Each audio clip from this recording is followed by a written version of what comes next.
കുറേ വർഷം ഈ സ്ഥാനം വഹിച്ച സെക്രട്ടറി സ്ഥാനം അമ്മയുടെ ഇടവള ബാബുവിന് നല്ല സമയമാണ്. കാരണം പണി വരണുണ്ട് എന്ന് എങ്ങനെയോ അദ്ദേഹം മനസ്സിലാക്കി തോന്നുന്നു. അദ്ദേഹം മാറി. അതാണ് നല്ല സമയത്തിൻ്റെ ലക്ഷണം. പിന്നെ സിദ്ദീഖ് ആ സ്ഥാനത്തേക്ക് വരികയാണ്. പുള്ളി ഇലക്ഷനൊന്നും. അപ്പോൾ അദ്ദേഹം വിചാരിച്ചു ജയിച്ചു, ഇനിയിപ്പോൾ നല്ല രീതിയിൽ ഇത് കൊണ്ടെടുക്കാം, ഒരു മീറ്റിങ്ങുകളൊക്കെ പങ്കെടുക്കാം, അങ്ങനെ പല കാര്യങ്ങളും. പക്ഷേ സമയം മോശമായതുകൊണ്ട് ദൈവന്നു പാമ്പ് ആഞ്ഞു കൊത്തുന്നു, വേദനിച്ച് പോയിട്ട പാമ്പുകൾ തിരിച്ചു വരുന്നു കൊത്തുന്നു എന്ന് പറഞ്ഞൊക്കെ പോലെ. അതാണ് മോശ സമയം. അപ്പോൾ ഈ സമയം മോശമാകുമ്പോൾ ഇങ്ങനെയുള്ള കാര്യങ്ങൾ നമ്മളിലേക്ക് എത്തും. ഇവിടെ സിനിമാ മേഖലകളിൽ ഇതൊക്കെ നേരത്തെ പണ്ട് തിക്കുറിശ്ശിയുടെ കാലം മുതൽ ഉണ്ട്, ഇതൊക്കെ നടന്നുകൊണ്ടിരിക്കുന്നതാണ്. പക്ഷേ ഇപ്പോഴാണ് WCC എന്ന് പറയുന്ന ഒരു ഗ്രൂപ്പ്, അവർക്ക് ഇതുപോലെ പല ആളുകളും ഇതിനകത്ത് വിളിച്ചു പറഞ്ഞു. അപ്പോൾ അവർക്ക് സിനിമയിലുണ്ടായി, അങ്ങനെ ഒരു ഗ്രൂപ്പായി ഇത് രൂപാന്തരപ്പെടുകയാണ്. ആ ഗ്രൂപ്പ് മൊത്തം ചിന്തിക്കുകയാണ്, ഇനി ഇവരെ അങ്ങനെ വച്ചുകൊണ്ടിരുന്നാൽ ശരിയാവില്ല. കാരണം വെച്ചിട്ടുണ്ടെങ്കിൽ നമുക്ക് സിനിമയും തരുന്നില്ല, ഇനി ഇവരെ നമുക്ക് എങ്ങനെയാലും സിനിമ ഇല്ല. ഇനിയിപ്പോൾ ഇതിൻ്റെ കാര്യങ്ങൾ പറഞ്ഞ് ഇവരെയൊക്കെ നമുക്കുണ്ടായ അനുഭവങ്ങൾ അതുപോലെ കാര്യങ്ങളൊക്കെ പറഞ്ഞ് ഇവന്മാരെയൊക്കെ ഒന്ന് ഒതുക്കിയാലേ കാര്യമുള്ളൂ എന്നുള്ള രീതിയിൽ ഇവർ വന്നേക്കുക. ഇനി ഒരുപാട് കാര്യങ്ങൾ പുറത്തു വരും. അതാണ് ഇതിൻ്റെ അതൊരു ഉണ്ടാകാൻ പോകുന്ന പ്രതിഫലനം. അപ്പോൾ ഈ ആളുകൾക്ക് ഇവരെയൊക്കെ ഒതുക്കി, അവരെയൊക്കെ ഉപദ്രവിച്ചിട്ടുണ്ട് കുറേ ആൾക്കാർ. അപ്പോൾ ഇവരെയൊക്കെ ഒതുക്കി കഴിഞ്ഞപ്പോൾ അവർക്ക് തന്നെ ഒരു സമയത്ത് ഒരു ശക്തി പ്രാപിച്ചിട്ട് അവർ വരികയാണ്.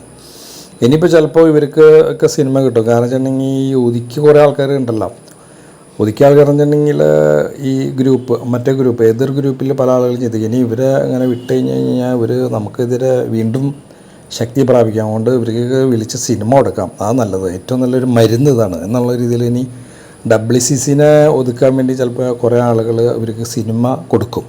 അപ്പോൾ ഇവർ മിണ്ടാതിരിക്കും കുറേ ആൾക്കാർ, അങ്ങനെ ആയിരിക്കും ചിലപ്പോൾ. ഒരു സിനിമയിൽ ഇതുപോലെ അഭിനയിക്കാൻ ചെന്ന് പോകും. നമ്മുടെ നാരായണൻകുട്ടി ചേട്ടൻ എന്നോട് പറയാണ്, മോനെ നിൻ്റെ കയ്യിൽ മറ്റേ പീസുകളുണ്ടോടാ മൊബൈലിൽ.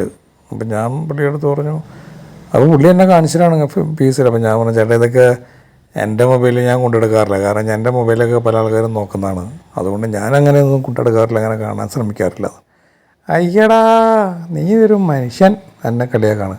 അപ്പോൾ അത് പ്രായമുള്ള ആളുകളാണെന്നൊന്നും പറഞ്ഞിട്ട് കാര്യമില്ല. മാമുക്കോയ പറഞ്ഞ കാര്യം എല്ലാം നമ്മൾ കേട്ടു. ഇതിനകത്ത് ഇതൊക്കെയാണ് ഇങ്ങനെ നടന്നുകൊണ്ടിരിക്കുന്നത്. അപ്പോൾ ആ മേഖലയിലേക്ക് പോകുന്നുണ്ടെങ്കിൽ ഇതൊക്കെ ഇങ്ങനെ തട്ടിമുട്ടിയൊക്കെ പോകാൻ കഴിയില്ലാത്ത ആളുകൾ എല്ലാവരും, ഇഷ്ടമില്ലാത്ത ആൾക്കാർ പോകാതിരിക്കുന്നതാണ് ഏറ്റവും നല്ലത്. സിനിമ എന്ന് പറയുന്നത് പുറമെ നിന്ന് കാണുന്ന മാതിരിയുള്ള ഒരു വലിയൊരു മഴവില്ലിൻ്റെ മനോഹരിത, അതിൻ്റെ പിന്നിൽ മഴക്കാറുണ്ടെന്ന് മനസ്സിലാക്കുക. അപ്പോൾ ഈ സിനിമയിൽ അഭിനയിക്കുന്ന താരരാജാക്കന്മാർ അല്ലെങ്കിൽ ഈ ആളുകൾ ഫാൻസ് അസോസിയേഷൻ എന്നൊക്കെ പറഞ്ഞ് രൂപീകരിച്ച് ആരാധകർ ഇങ്ങനെ ഒത്തുകൂടി, അല്ലെങ്കിൽ മമ്മൂട്ടി വരുമ്പോൾ അല്ലെങ്കിൽ മോഹൻലാൽ വരുമ്പോൾ ഇവരൊക്കെ വരുമ്പോൾ ഇങ്ങനെ ആളുകളെ അരച്ച് ചെല്ലുന്നു. അപ്പോൾ ഇതൊക്കെ എന്ന് വെച്ചിട്ടുണ്ടെങ്കിൽ ഇവർക്ക് വേറൊരു സ്വഭാവം കൂടി ഉണ്ട് എന്ന് നമ്മൾ മനസ്സിലാക്കിയില്ലെങ്കിൽ നമ്മൾ വിഡ്ഢികളാണ്. അതൊക്കെ അഭിനയിക്കുന്ന കുറേ കാര്യങ്ങളാണ്. നമുക്ക് സന്തോഷം കിട്ടാൻ വേണ്ടി അവർ കഥാപാത്രങ്ങൾ അഭിനയിക്കുന്നു, അത്രമാത്രം.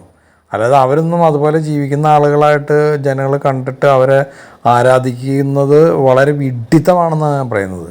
സിനിമയിൽ ജോലി ചെയ്യുന്ന ആളുകളായിട്ട് കണ്ടാൽ മതി, എല്ലാവരും അവർ ജോലി ചെയ്യുന്നില്ല, അതുപോലെ സിനിമയിലും ഒരു ജോലി ചെയ്യുന്നു അവർ എന്ന് മാത്രം കണ്ടു കഴിഞ്ഞാൽ കുഴപ്പമില്ല. ഇത് ഭയങ്കര ആരാധനയോടുകൂടി ഇങ്ങനെ ആളുകൾ ഒരു യൂട്യൂബർമാരൊക്കെ കാണിക്കണതാണ്. മമ്മൂക്ക നമ്മുടെ മാണിക്യക്കല്ല് ദേവന് മമ്മൂക്ക അത് ചെയ്തു, അല്ലെങ്കിൽ ലാലേട്ടൻ ചെയ്തു, മറ്റൊരു ഇത് ചെയ്തു എന്നൊക്കെ പറഞ്ഞിട്ടുള്ള ആ ഡയലോഗുകൾ വീശി ആളുകളെ ഇങ്ങനെ ഒരു പ്രത്യേക രീതി മൂഡിലേക്ക് കൊണ്ടുപോകുന്നത് വളരെ തെറ്റായ കാര്യങ്ങൾ. പിന്നെ ഈ സിനിമയിൽ പ്രേം നസീറൊക്കെ അഭിനയിക്കുന്ന കാലഘട്ടത്തിലും ഇതൊക്കെ ഉണ്ടല്ലോ, അവരൊക്കെ മാന്യത പുലർത്തിയിരുന്നു. എങ്ങനെ ഇവരൊന്നും സെക്സ് ചെയ്തില്ല എന്നല്ല പറയുന്നത്, ഇവരൊക്കെ ആളുകളെ അതിക്രമിച്ചിട്ട് ഇതുപോലെ ചെയ്തിട്ടില്ല. ആ താല്പര്യമുള്ള ആളുകളായിട്ട് മാത്രമാണ് അവരൊക്കെ ആ രീതിയിൽ പോയിട്ടുള്ളൂ. അതുകൊണ്ട് കുഴപ്പമില്ല.